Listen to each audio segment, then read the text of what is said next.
21 আগষ্টৰ পৰা আমি অসমৰ সমষ্টিয়ে গৈ মহিলা আত্মসহায়ক গ্ৰুপৰ সদস্যসকলক 10,000 টকা কৰি দিয়া কাম আৰম্ভ কৰিম।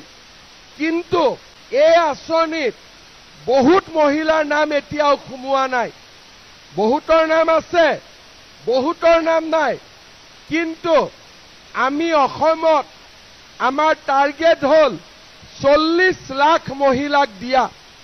কিন্তু এই আঁচনিত আমি 1250 টকা প্ৰত্যেক মাহত দুখীয়া পৰিয়ালক আমি দিওঁ।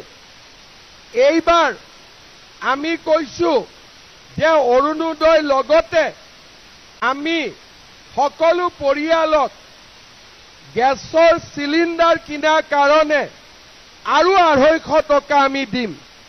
তাৰ মানে 1250 আৰু 250 টকা 1500 টকা এতিয়া মাহত আমাৰ অৰুণোদয় পৰিয়ালে পাব।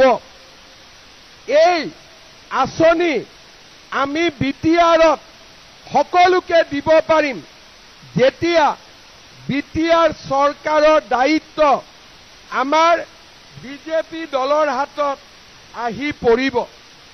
আজি আপোনালোকে জানে যে আমাৰ ইয়াতে কিছু মহিলাই পায়, কিছু মহিলাই নাপায়।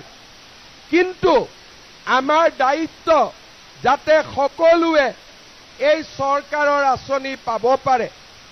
অহা 21 আগষ্টৰ পৰা আমি অসমৰ সমষ্টিয়ে গৈ মহিলা আত্মসহায়ক গ্ৰুপৰ সদস্যসকলক 10,000 টকা কৰি দিয়া কাম আৰম্ভ কৰিম। কিন্তু আমাৰ বিটিআৰতো এই আঁচনিত বহুত মহিলাৰ নাম এতিয়াও সোমোৱা নাই। বহুতৰ নাম আছে, বহুতৰ নাম নাই। কিন্তু আমি অসমত আমাৰ টাৰ্গেট হল 40 লাখ মহিলাক দিয়া।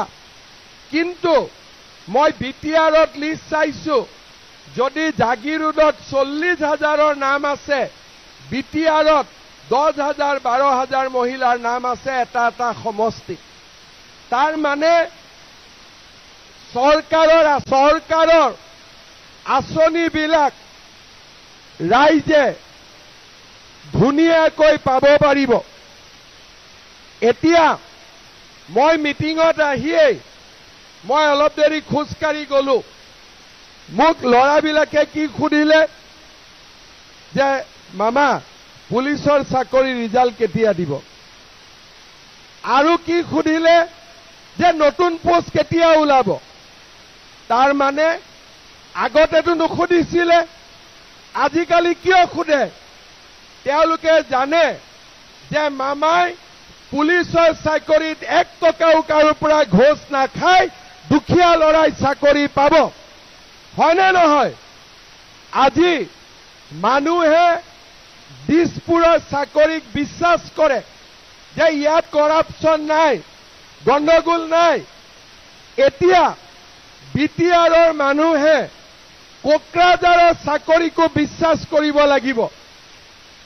দিছপুৰত বিশ্বাস আছে, কিন্তু কোকৰাঝাৰৰ চাকৰি পাম নে নাপাম, বিনা পইচাত পাম নে নাপাম, মানুহৰ মনত এতিয়াও স্পষ্টভাৱে ধাৰণা পোৱা নাই।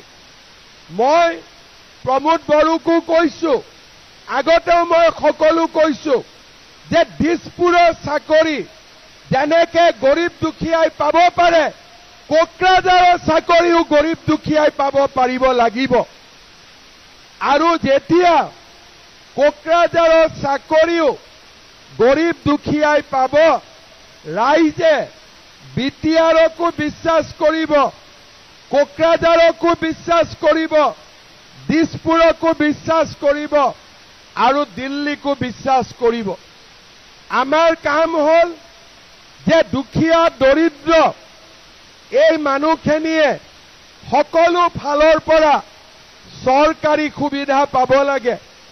নিযুত মইনা আঁচনিয়ে হওক, মহিলা উদ্যমিতাই হওক বা অৰুণোদয়ে হওক প্ৰধানমন্ত্ৰীৰ ঘৰ আমাৰ দুখীয়া দৰিদ্ৰ ৰাইজে পাব লাগে আৰু তেতিয়া দুখীয়া দৰিদ্ৰ মানুহে পাব যেতিয়া আমাৰ কোকৰাঝাৰ ওদালগুৰি তামুলপুৰ বাস্কা চিৰাঙতো বিজেপি দলে দায়িত্ব ল'ব পাৰিব যেতিয়ালৈকে বিজেপিয়ে দায়িত্ব নল'ব তেতিয়ালৈকে দুখীয়া মানুহে নাপাব ভিচিডিচি বৰালি মাছৰ পেটতে চৰকাৰী আঁচনিবিলাক গৈ থাকিব মই ঠিক কৈছো নে নাই ঠিক কৈছো নে নাই না ভিচিডিচিৰ ইলেকশ্যন হয় না কি হয় ৰাতিৰ ভিতৰতে ইহঁতি ৰজা হৈ যায় হয় নে নহয়